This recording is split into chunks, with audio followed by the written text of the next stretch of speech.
You have how many dogs? It's a question I get asked a lot. 6. We have 6 dogs. And then that gets followed by why? Why? Why, Amy? Why do you have so many dogs? Well, it's kind of an accident.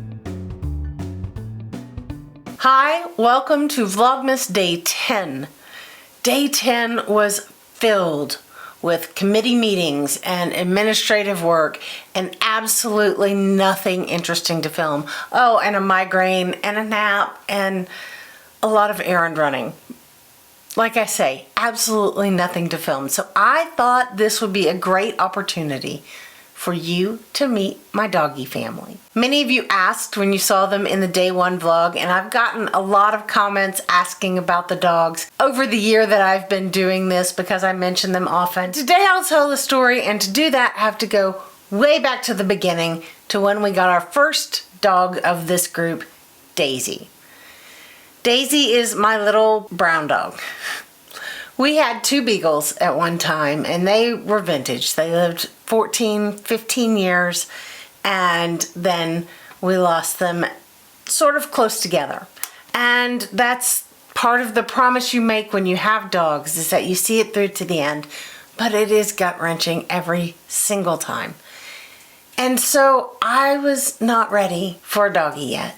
I did have a doggy-shaped hole in my heart, but I wasn't ready to get back on that promise and see it through again. And so we were buying cat food at one of the local pet supermarket chains, and it was Saturday. Don't go to PetSmart on a Saturday. But we were there to get cat food, and I was looking at the little puppies because puppies were easy to say no to. They filled me with joy, but puppies are a lot of work. And I was like, oh, you're cute, aren't you adorable? Snuggle, snuggle, wiggle, wiggle. Put them back down and go get my cat food and move on. And out of the corner of my eye, I see my husband going down to this crate on the end. And I am playing with the puppy, puppy, cute, watching what's going on over here. And I hear him say, well, hello there. Why are you down here all by yourself?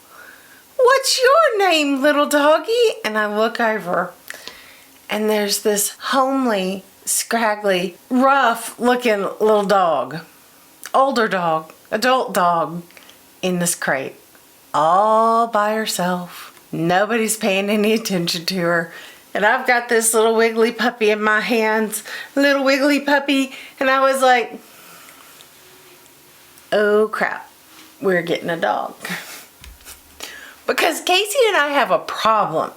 We have a real problem. When the doggies or the kitties don't have a home, they don't have somebody to love them, we have to love them. It's not their fault. They need somebody to love them, and so we have a dog. Well, but then Daisy, it was very obvious that Daisy needed a friend. But Daisy, I wanted a sturdy dog. I wanted a big dog is what I wanted. So a few months later, I'm looking through the Doggy One ads, Tinder for doggies. I'm not sure, doggy dating app. I'm looking through the doggy listings, and I find these bloodhound mix puppies. And so we go and we find Whiskey. Well, Whiskey was a 18-pound puppy. That's a big puppy. And we brought her home right before Christmas, and she and Daisy got on like a house on fire. They are just the best of friends and precious. Well, when we got Daisy, they told us she was about 3. And when we took her to the vet, my vet, who had been my vet for as long as I could remember, looked at me, he said, she's not 3. She probably is closer to 6 or 7. Okay, well, we're in it now. So here we are with this very adult dog. And then when we get here to Texas, we have a bigger yard, and Whiskey is still very young and very active.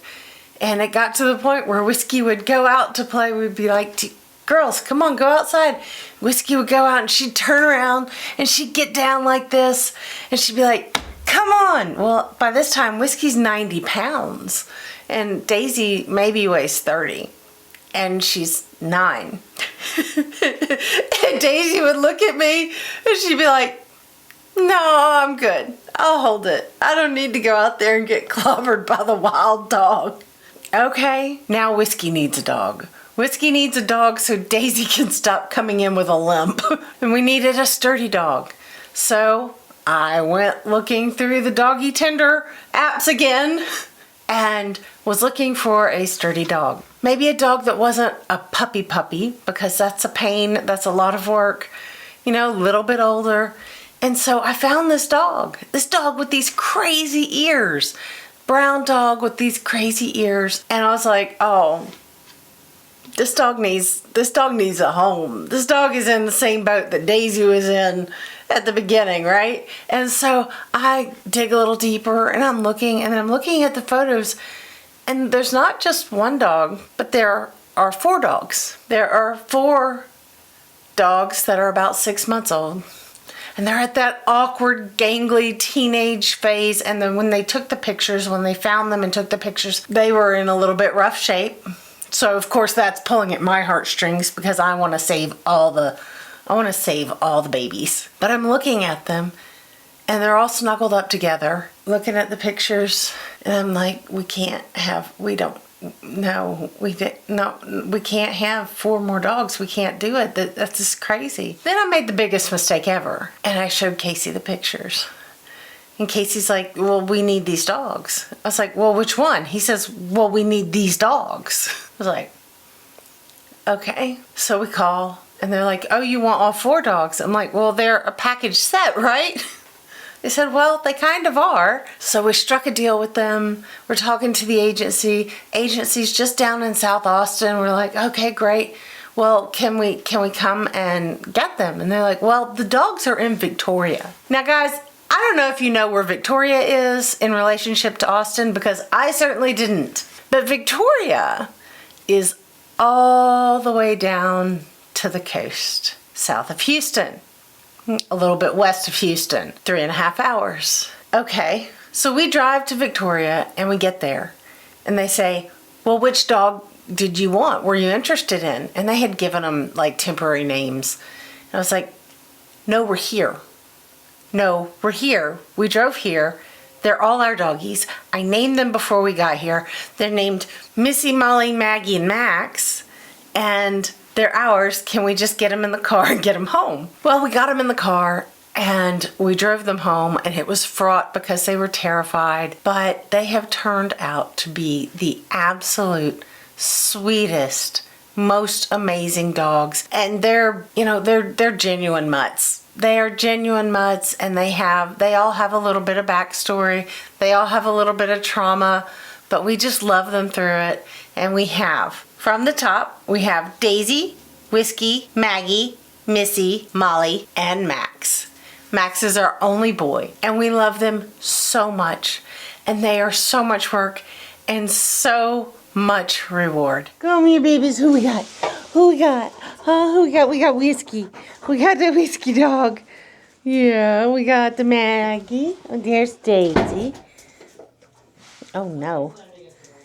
Here's Missy. Here's Daisy. She's my old girl. Whiskey. Beautiful baby. You're so beautiful.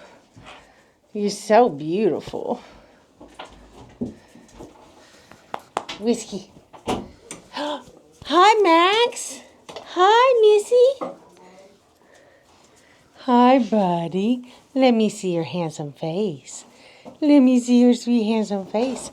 That's my boy, Max, over there. We don't need to see that. Maggie, stop it. Maggie. Okay. Missy. Hi, Max. Hi, Whiskey. I know, you get jealous. Every time I call another doggy, you get in the way. Hi, Molly Bear.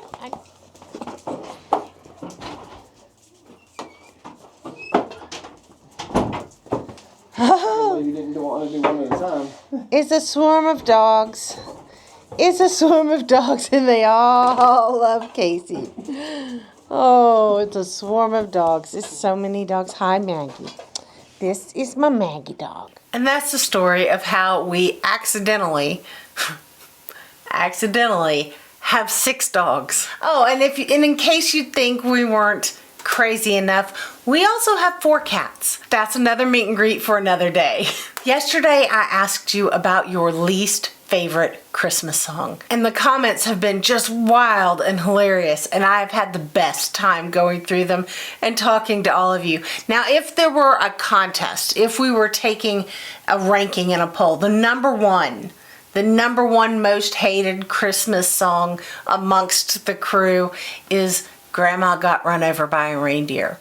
There were a close second of Santa Baby and Feliz Navidad. And now I have all 3 of them living rent-free in my head on repeat. But it's okay. It's okay because you know what it's doing? It is blocking out Jingle Bell Rock. I do not like that song. It has traumatic memories of middle school gym class where we had a dance unit and Jingle Bell Rock was one of the songs that they made us dance. In 7th grade with some boy you don't like, you have to square dance or... I've blocked it. I've tried to block as much of it out as possible. My brother hates the song partly for the same reason, but also because he worked retail in the malls for a lot of years in high school and college. And so he is not Christmas music, but that song in particular.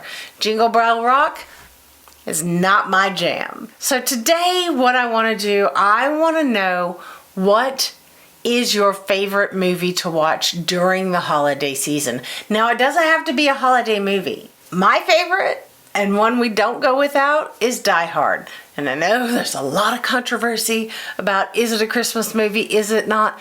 It doesn't matter, we watch it at Christmas. It makes us happy. We laugh, we cry, the bad guy gets it in the end. We all have a great time with Die Hard. That's one of my favorites to watch during the holiday season. And I want to know, what's your favorite movie to watch during the holiday season, be it a holiday movie or not? Leave it in the comments. I did get some early morning sewing done this morning before the migraine took hold, and I will include that footage with more sewing footage, hopefully, from tomorrow, and you'll see that in tomorrow's vlog. Tonight, I'm going to do more hand quilting. We're going to watch some TV and take it easy, which is what I am really loving about this, is I'm getting a lot of work done, but I'm also remembering to take time to slow down. And that and your encouragement is what's keeping me going. So don't forget to take time for yourself to slow down and enjoy it all. And never forget that you make the world more beautiful just by being in it. I'm Amy, and I'll see you next time.